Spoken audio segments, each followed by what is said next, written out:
Santiago? The answer is no.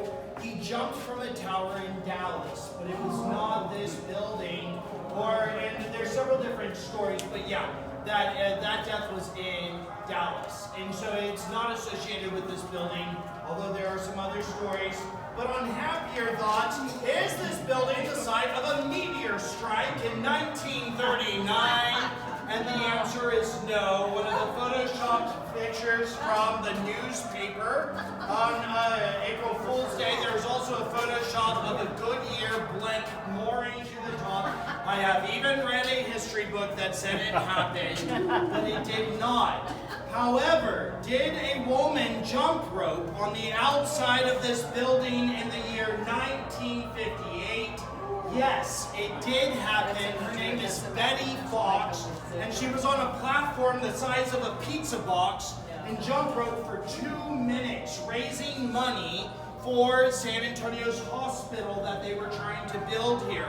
Her brother was also a performer, and they said in the middle of the performance, she did the splits and was balancing and lost her balance and appeared to almost fall backward, and her brother reaches out and grabs her. Which I think is part of the show, if you ask me, but I'm a skeptic, I'm a skeptic.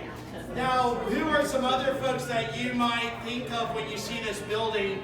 On the 29th floor is Jerry Goldstein and Cynthia Orr, one of the very, very well-known criminal defense attorneys here in San Antonio, famous clients who you will not ever hear of, or may have already heard of, that they worked with. And Goldstein moved out just about a month ago from his offices upstairs. So in just a moment, when I take you upstairs, you will be able to see the dilapidated offices they've left behind, and we'll pass those as we go to the top of the building.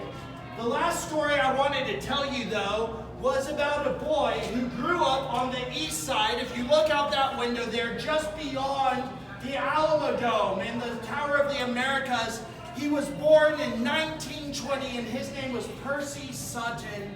And he grew up to an east side family, and he said, but I've got dreams of a big future. So his friend said, as he grew up, he would pretend he was a radio announcer and say, ladies and gentlemen, broadcasting high above the clouds in the Smith-Young Tower, it's Percy Sutton. He looked at this building, and he saw the future of where his life could go, where his life could lead him. And he winds up being an incredible attorney, moves up to New York, and wins the moniker of King of Harlem. He becomes one of the foremost leaders in the civil rights movement. He is a freedom rider and becomes Malcolm X's attorney and becomes an attorney to members of the Kennedy family. And he goes on to be so respected. He saves the Apollo Theater in Harlem and is closely associated with the Apollo. When he dies, the New York Times publishes this photo in his obituary and said, here is a man who changed America for the best. And when he's 9 years old, he's one of those kids down there on the east side watching a building saying, I've got a dream. And it's interesting, he becomes fabulously wealthy, so much so he winds up owning a media conglomerate that purchases a radio broadcast company here in the Tower Life building, and by the end of his life, he is broadcasting live from the top of the clouds in the Smith-Young Tower. Isn't that fabulous? So he saw his future when he looked here, and today you get to see views that he only dreamt of having when he was a kid. Today you get to see the city around you. So I want you to enjoy the views that were made possible in the 1920s. I want you to enjoy the sounds of the 1920s with the music you hear. I want you to feel the 1920s. What is the color of the roof? Green. Here's one of your Ludovici green tiles from the roof. I borrowed it. I'll put it back after the tour. I'm kidding. They said we could have it. You can pick this up and see how this roof tile has been crafted, and it is right here. And lastly, I wanted you to have the flavors of the 1920s. The top candy in the 1920s, Haribo gummy bears from Germany. Reese's peanut butter cups, 1928. And Baby Ruth's, 1922.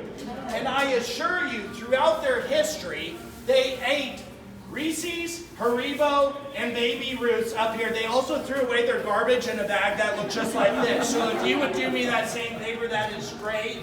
And y'all, I want you to enjoy it up here. Now listen, next up, it's going to be me taking group number 5. You've been the last this whole time. You're going to be the first. When we go up to the observation deck, there will be a staircase that you need to climb, just so you are aware. It's 1 flight of stairs, and then you will be able to go around the exterior. Are you excited? Yeah! Hey, who is grateful for a Tower Life building? Isn't this so nice to hear this? And I am so grateful that the McCombs family said, yes, this is important. I want you to know they will continue taking care of this building.